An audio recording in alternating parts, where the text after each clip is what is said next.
공소장 청구할 때, 그 다음에 공소장 변경할 때 어떻게 보고 있는지 좀 상세하게 이야기해 주시죠. 체포영장은 16일 날 청구가 됐습니다. 15일에 그 안산지청에서 수원지검 관내 지청장 회의가 있어서 일과 중에는 검사장님께 보고를 드릴 수가 없어서 박형철 우리 부팀장 공공형사부장한테 보고서를 준비해서 내가 안산에서 돌아오면은 저녁에 검사님 댁을 찾아가서 보고를 드릴 수 있도록 준비를 해 놓으라고 지시를 했습니다. 그래서 그 직전에 확인된 이 트윗 계정과 그 관련된 그 내용들을 보고서에 담아서 신속한 체포영장에 의한 체포와 또 압수수색이 필요하다는 점을 보고서에 적시를 하고 향후 수사계획까지 적어서 검사님 댁에 들고 가서 검사님께 보고를 드렸습니다. 공소장 변경 문제는 16일 날 영장이 발부되고 17일 날 국정원 직원들을 체포해서 조사를 하던 중에 직원들을 빨리 돌려보내라는 지시가 계속 내려와서 이게 사안이 중하고 댓글 케이스하고는 다르기 때문에 밑에 실무 직원들도 사안이 중하고 수사에 협조하지 않으면 하룻밤 재우든지 아니면 구속 수사를 해야 된다라고 박형철 부장을 통해서 보고를 했습니다. 그러다가 중간에 직무 배제 명령을 받게 됐습니다. 제가 그때 박형철 부장한테 직무에서 손 떼라. 그리고 직원들을 빨리 석방시켜라. 그 다음에 압수문을 전부 돌려줘라. 하는 지시가 맞길래 좋다. 그럼 내가 이 지시를 수용하겠다. 저로서는 좀 불만이 있었지만 지시를 수용하겠다. 그러나 이렇게 외압이 들어오는 것을 보니 이거 수사에서 기소도 제대로 못하겠다 하는 판단이 들어서 그러면 검사장님께 팀장이 검사장님의 지시를 다 수용을 할 테니 추가적 공소장 변경 신청만이라도 내일 즉시 할 수 있도록 허가해 달라는 요청을 드려라 했더니 박형철 부장이 2번에 걸쳐서 검사장님의 승인을 받았다고 저한테 보고를 했습니다. 그리고 다시 저희 방에 와 있는데 검사장님과 또 통화를 하는 가운데 검사장님께서 승인했다고 하는 얘기를 제가 전화 통화하는데 옆에서 들었습니다. 그리고 마지막으로 제가 아무래도 검사님께 좀 이렇게 사전에 이렇게 말씀을 안 드리고 체포한 것에 대해서는 보고는 했습니다만 하여튼 체포영장 청구라든지 이런 거는 따로 말씀을 안 드린 거에 대해서 죄송하다는 인사를 말씀을 드리기 위해서 검사장실에 갔습니다. 근데 그 자리에서 박형철 부장이 배석을 하고 있다가 다시 준비되는 대로 내일 아침 일찍 공소장 변경 허가 신청서를 접수시키겠습니다 라고 보고를 드렸고 검사장께 다시 승인을 했습니다. 4차례에 걸쳐서 검사장의 재가를 받아서 다음날 아침에 접수를 시킨 것이고요. 이거는 무슨 서면 결재가 필요가 없습니다. 공소장 변경 허가 신청은 부장검사 정결이고 저는 팀에서 배제가 됐지만 검사장께서 구두로 벌써 4번이나 승인을 하신 거기 때문에 공소장 변경 허가 신청서의 법원 접수는 우리 법상으로나 또 검찰 내부 규정상으로나 전혀 하자가 없습니다. 제가 여주에 있기 때문에 서울에 근무를 하지 않으니까 사무실에서 할 수가 없었기 때문에 밤에 찾아뵌 거고요. 그리고 보고서 들고 가서 말씀을 다 드렸습니다. 그리고 검사님 댁에서의 그 회의라든지 보고는 국정원 사건을 수사하고 처리하는 과정에서 여러 차례 검사님 댁에서의 회합이 있었습니다. 그래서 그거는 무슨 중차대한 사건이 사무실에서 안 이루어지고 검사님 댁에서 다과를 하고 맥주 한잔 하면서 할 수 있느냐 하는 것은 저희가 그동안 해왔던 거에 비추어서 그거는 특별한 그건 없는 거라고 저는 생각합니다. 예를 들어서 대구지검 수부가 대검 중수부에 이걸 올렸는데 네. 하지 말라고 했다. 네. 라고 했을 경우에 네. 근데 그 대구지검에서는 이거는 반드시 필요한 수사라고 생각이 되면 네. 그거를 할 수도 있는 겁니다. 네, 근데 그걸 알겠습니다. 했다고 해서 네. 물론 검찰 동일체 원칙이라든가 우리 검찰의 단행 어떤 그 문화 이런 거에 비추어보면 그건 맞지 않는 거는 사실이지만 그것을 규정과 절차 위배라고 할 수는 없다는 말씀을 드리는 것입니다. 알겠습니다. 처음부터 보고서를 들고 갔고 처음부터 보고서 내용을 설명을 드렸다는 거죠. 뭐 처음부터 할 수는 없고요. 가서 일단 뭐 차도 한잔 하고 뭐 과일도 하나 충분히 이야기를 설명을 드렸다는 거죠. 말씀은 뭐 거기에 대해서 지검장이 뭐라고 답변했나요? 뭐 이렇게 된 마당에 사실대로 다 말씀을 드리겠습니다. 일단 처음에 좀 경로를 하셨습니다. 그리고 야당 도와줄 일이냐, 야당이 이걸 가지고 정치적으로 얼마나 이용을 하겠냐, 정하려고 그러면 내가 사표 내면 해라. 그리고 우리 이 국정원 사건 수사의 순수성이 얼마나 의심받겠냐 이런 말씀을 하시길래 저는 이게 검사장님 모시고 이 사건을 계속 끌고 나가기는 불가능하다는 판단을 했습니다. 조폭보다 더 못한 조직입니다. 이게 도대체 무슨 꼴입니까? 무슨 꼴? 무슨 윤석열 지청장 한번 일어서 보세요. 우리 정의는 혹시 조직을 사랑합니까?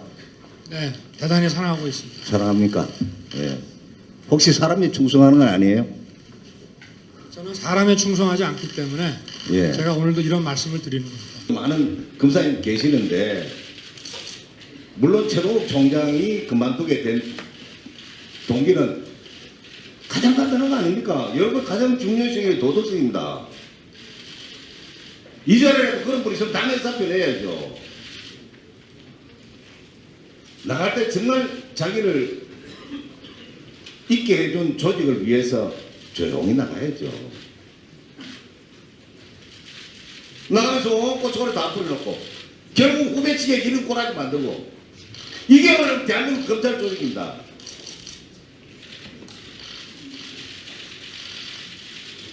정말 시정 잡혀도 못한 조직입니다. 지금 현재 윤석열 지정장을 하는 것은 항명이고 하극상입니다. 하극상. 이따위 지도하고 있어요. 진정으로 조직을 사랑한다면 이런 형태를 하면 안 돼요. 말씀이 좀 심하지 않나요? 입장이 심합니까? 조용히 해라.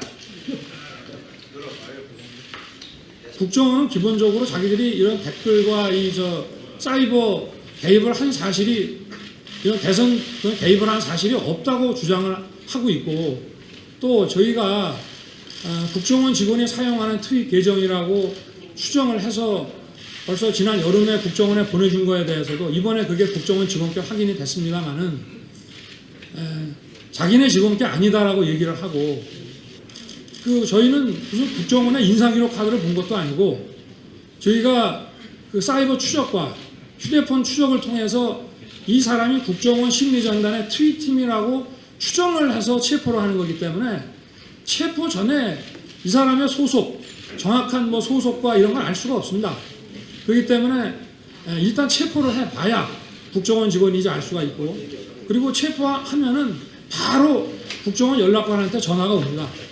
그러면 이게 국정원 직원이 맞구나. 이러이러한 사람 체포했다고 즉시 확인을 해주고 또 우리 박형철 공공형사부장이 국정원 법률보좌관에게 구두로 통보해주고 또 국정원의 변호사들이 와서 원장의 진술 불허 그 지시도 다 전달하고 그렇게 해서 조사가 시작이 되고 또 변호사 입회하에 조사 받겠다고 해서 입회 다 시키고 변호사들이 입회해서 앉아갖고 계속 원장의 진술 불허 지시를 반복해서 주입을 시키면서 이렇게 계속 진술을 하면 고발될 수 있다라는 것을 계속하고 이런 마당에 또 즉각 신병을 뭐 석방하라, 압수문을 돌려줘라 이런 것만 보더라도 이것이 왜 긴급하게 수사를 하지 않으면 안 되는지 댓글 73개 가지고도 사람을 넣는데 서로 밀고 당기고 시간이 걸리는데 거의 6만 개 가까운 이 투입글에 대해서 수사를 하는데 사람을 넣어줄 리가 만무합니다. 이건 신속한 체포 아니면 수사를 할 수가 없습니다. 저희는 절차를 어긴 사실이 없습니다. 뭐 체포하기 전에는 국정원 직원인지 알 수도 없고 또 국정원 직원법상은 구속의 경우에만 사전에 원장에게 통보하도록 되어 있는데 지금 형사소송법의 구속과 체포는 별개의 개념으로 지금 다루고 있는 데다가 그 국정원 직원법의 조항이라는 것은 국정원 직원에 대한 인권보호 조항이 아니기 때문에 확대해서 해석할 필요는 없는 것입니다. 그래서 어떤 경위를 보더라도 국정원 직원의 체포와 압수수색이 법절차를 위반했다는 것은 저희 수사팀으로서는 이해할 수 없는 일입니다. 지금 국정원으로부터 특히 대북 심리전담 4팀 4파트 그러니까 16개 이 사람들 리스트를 전혀 받지 못했죠. 보통 우리가 관공서에 대한 수사를 하면은 그 배치표를 달라 그러면 주는데 네. 받지를 못했습니다.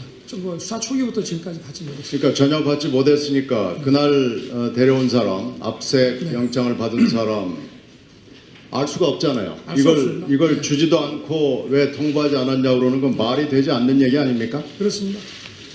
그리고 지금 누들누들도 여러 번 지목이 됐고요. 태산포라든가 이런 거 네, 뭐 이번에 태산도 국정원 그렇고요. 직원 거로 다 확인이 됐는데 다 확인된 거죠. 저희가 그 전에 이거 국정원 직원 거 아니냐라고 했을 때 아니라고 그랬거든요. 그랬습니까? 그러니까 저희가 국정원 직원이라고 단정할 수가 없었죠. 그러면은요, 이 단정은 못했지만 누들누들 등 뭐 이종성이라는 분 6월 14일에 기소를 할 때 함께 기소가 가능했던 거 아닙니까? 그렇지는 않습니다. 네. 그렇지는 않았습니까? 좀 더 명확하게 해야 되기 때문에 네. 조금 부족했습니다. 그러면 이번에 확인된 것은 마지막에 15일에 했던 이메일 압색 그게 결정적이구만요. 그렇습니다. 5월 말부터 6월 한 중순까지 그 공선법을 의율하는 문제와 관련해서 저희가 법무부에 그 보고서를 작성해서 내고 설명하고 하는 과정이 한 2주 이상 걸렸는데 사실 그 기간 동안에 저희 수사팀이 다른 일을 하나도 못했습니다. 그 설득하는데 시간이 들어가지고요. 설득은 법무부인가요? 네, 그래서 저는 뭐 개인적으로 그렇게 힘들게 사실은 수사는 검찰이 하는 거고 법무부는 정책부서이기 때문에 그게 뭐 어느 정도 보고받고 이렇게 하는 거지 그렇게 무슨 그 어떤 기소 죄가 되는지 안 되는지의 문제에 대해서 뭐 대검 공안부가 만약에 이거를 따지고 둔다면 모르는데 법무부에서 이렇게까지 그 하느냐 하는 그런 생각이 좀 들었고 저희 검사들은 그래서 이게 뭐 사실상 결국 수사팀을 힘들게 하고 수사팀이라고 하는 건 수사를 이렇게 앞으로 자꾸 치고 나가게 해줘야 되는데 이렇게 자꾸 뭔가를 따지고 물론 뭐 다 필요해서 하다고는 하지만 수사하는 사람들이 느끼기에 이게 좀 정당하고 합당하지 않고 좀 이게 좀 도가 지나쳤다라고 한다면 수사하는 사람들은 그런 것을 외압이라고 느낍니다. 검사님께서 그 수사에 대해서 부정적인 생각 하지 말라 하셨기 때문에 하지 말라 그거를 더 이상 드릴 수가 하지 없습니다. 말라고 한 걸 부당한 외압이라고 느꼈다고 했죠. 그렇습니다. 자, 그러면은 부당한 지위에 대해서는 우리 검사들은 어떻게 하게 되어 있습니까? 검찰청법 7조 2항에 따라서 네. 서면으로 된 이의신청서를 내면 됩니다. 네. 그러한 절차가 있죠. 공소심의위원회라든지 각종 위원회를 절차가 다 있지 않습니까? 네. 있죠, 있기는. 네. 예, 됐습니다. 자, 고검장님. 근데 의원 예, 됐습니다. 아니 한 말씀만 올리겠습니다. 그 이의 신청권이라고 하는 것은 주임 검사와 그 결재자 사이의 관계지 결재자인 저와 상관이 검사장님과의 관계에서는 그 이의 신청권에 해당이 저는 안 된다고 생각합니다. 결재자가 아니라는 거잖아요. 네, 검사님은 결재자가 아니고 일반적인 지휘를 하시는 분입니다. 아까 외압이 있어서 수사와 기소를 더 이상 유지하지 못한다고 판단하셨다고 얘기했죠? 뭐 이거는 이 수사 초기부터 지금까지 계속 배운 것이고 특히 이 6만여 개의 트윗이 발견된 후로는 이거는 소환해서는 조사가 불가능하다는 것이죠. 6만여 개의 트윗글은 이미 이 사람들 체포 전에 이미 확보한 거지요. 그렇습니다. 그렇습니다. 직전에 알았습니다. 수사의 초기부터 외압이 있었다는 얘기는 이 국정원 원세훈 김영판의 수사 초기부터 얘기하는 거죠. 그렇습니다. 그것은 모 신문에 나왔듯이 황교안 법무부 장관하고도 관계가 있는 얘기죠. 뭐 무관하지는 않다고 생각합니다. 그렇습니다.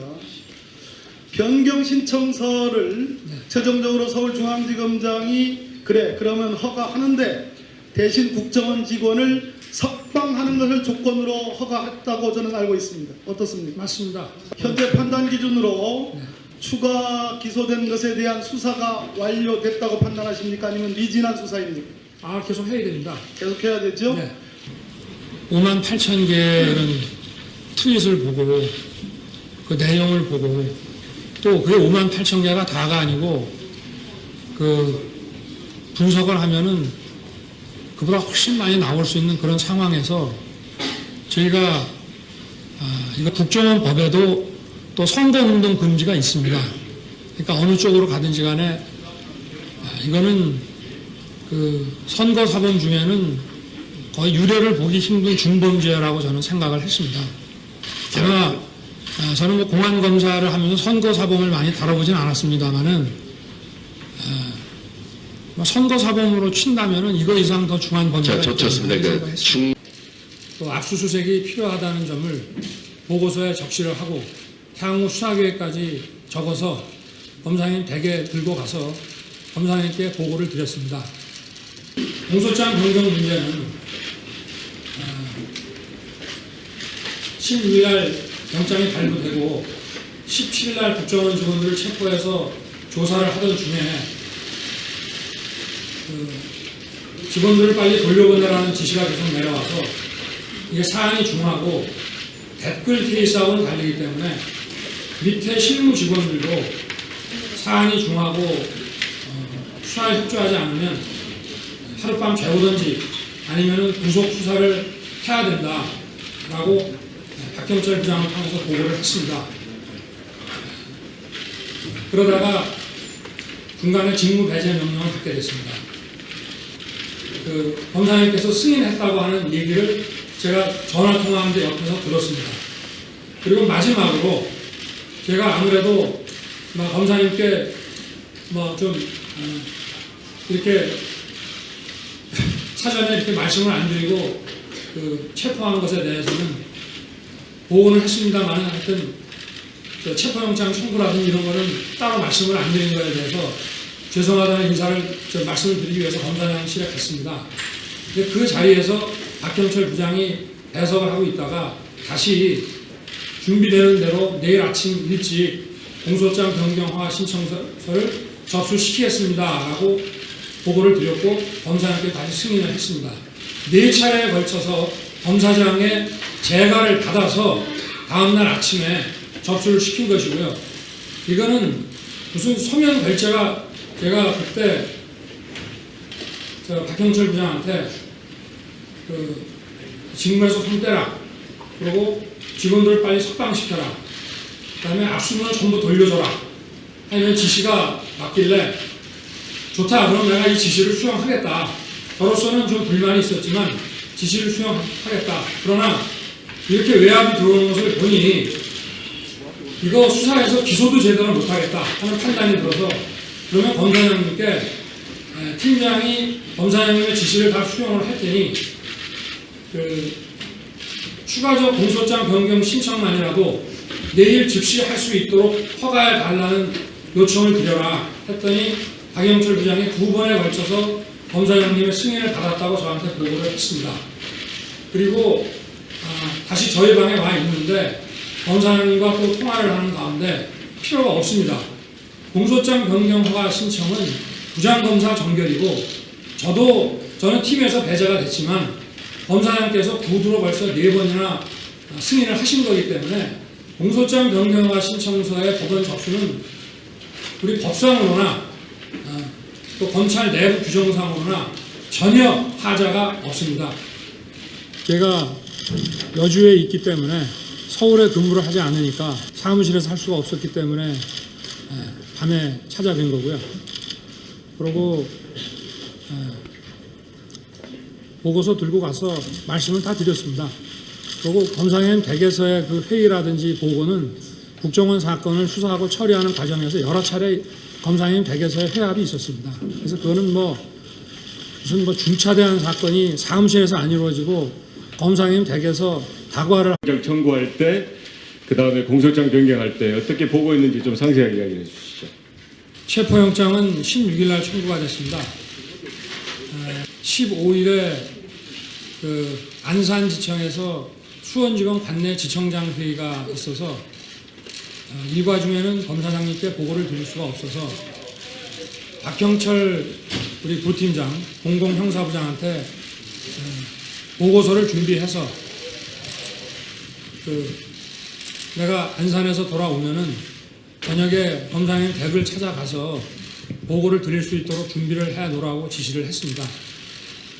그래서 그 직전에 확인된 이 트윗 계정과 그 관련된 그 내용들을 보고서에 담아서 신속한 체포영장에 의한 체포와